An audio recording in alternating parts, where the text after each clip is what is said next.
नमस्कार, म देवीचन्द्र आचार्य। यो जुम्ला कर्णालीमा लगभग जुम्लामा पाइने रैथाने बाली, अर्गानिक बालीको सम्पूर्ण विवरण यसमा छ। यो हियाँ खोला तातवानी गाउँपालिका वडा नम्बर 6 हियाँ खोलाकी महिला, दुईटा समूहकी महिला, एक कालिका किशोर समूह र एउटा फुलबारी किशोर समूहकी महिलाहरूले यो लिबर्ट संस्थाका कर्मचारीलाई देखाउँदै हुनुहुन्छ। यो चाहिँ छ हाम्रो अर्गानिक बाली जुम्लामा पाइने।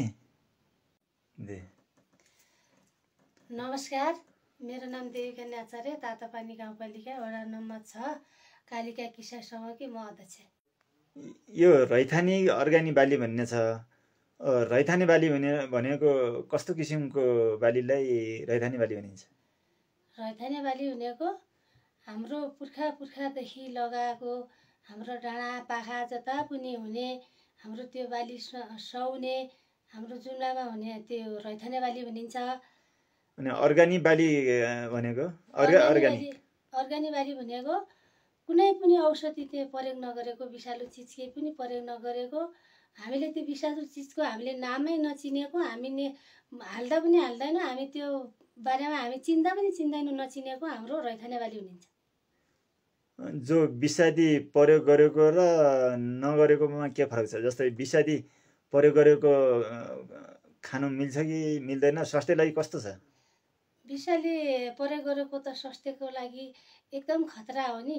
हामी डेलिभरी भएको बेला पनि त्यो खाँदा हामीलाई पनि घाटा, हाम्रो भित्र पेटभित्र भएको बच्चालाई पनि घाटा, फेरि त्यो खाएको मान्छेलाई रोगले, अन्य रोगहरूले छुने, अनि आफ्नो पाटेघर क्यान्सर हुने, कसो बच्चाको अवस्था खराब हुने, अनि कोही पुरुषहरूलाई पनि पाइरिस हुन्छ भन्छन्, कोही केही क्यान्सर हुन्छ भन्छन्। अनि त्यसबाट हाम्रो अर्गानिक भनेको स्वस्थ र सफा रहने, जति नै खाए पनि हामी डाँडा पाखा हिँडिराखेका छौँ, उकालो ओह्रालो हिँडिराखेका छौँ। हाम्रो अर्गानिक भने त अर्गानिक हो नि। सम्पूर्णलाई तपाईँ के भन्नुहुन्छ? यो विषादी प्रयोग गरेको र नगरेको बारेमा के भन्नुहुन्छ? विषादी प्रयोग गरेको र नगरेको भन्नमा म सम्पूर्णलाई के भन्न चाहन्छु भने चाहिँ विषालु चिज कुनै पनि प्रयोग गरेर नखानु होला।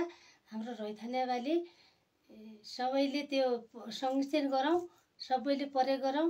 हामीले त्यो बिउ जति छ त्यो बिउ छ हाम्रो, त्यो बिउको सबैले संरक्षण गरेर त्यो बिउको सबै प्रार्थना दिउँ।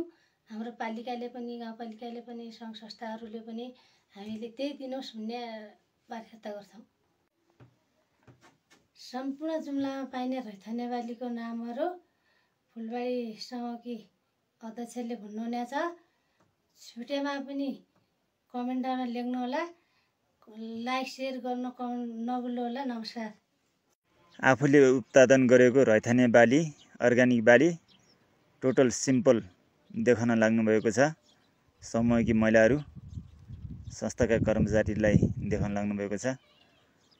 आफ्नो ठाउँमा पाइने अर्गानिक बाली अर्गानिक उहरू प्याकेटमा गरेर त्यहाँ पुर्याउँछौँ।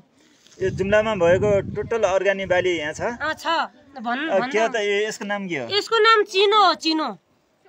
अनि अर्को यो कागुन हो, यो मसुर हो, यो फापर, अनि यो उवा, यो सूर्यमुखी हुने हुन्छ त त्यो सूर्यफुल हो, त्यस्तै हो।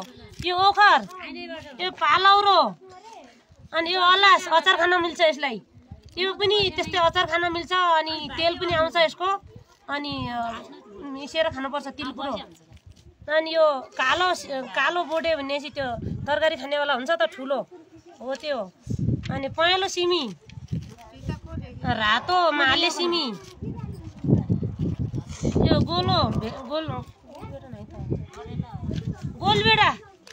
गोलबेडा करेलाको बिहे पनि छ त्यसमा। यो लसुन, यो तोरी, अनि यो गाजर, यो मार्से, यो मकै,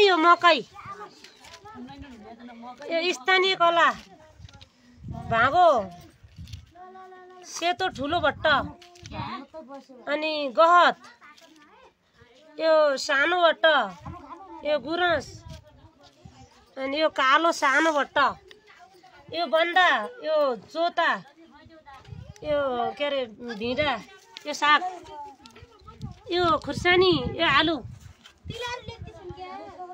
अनि यो के अरे कोदो, यो गहुँ, यो सिमीको कोसा, यो जौँ, यो रातो सिमी, यो कालो माले सिमी, यो कालो सिमी, यो मार्सी धान र राजमा सिमी। ल हस्त नमस्ते दाई।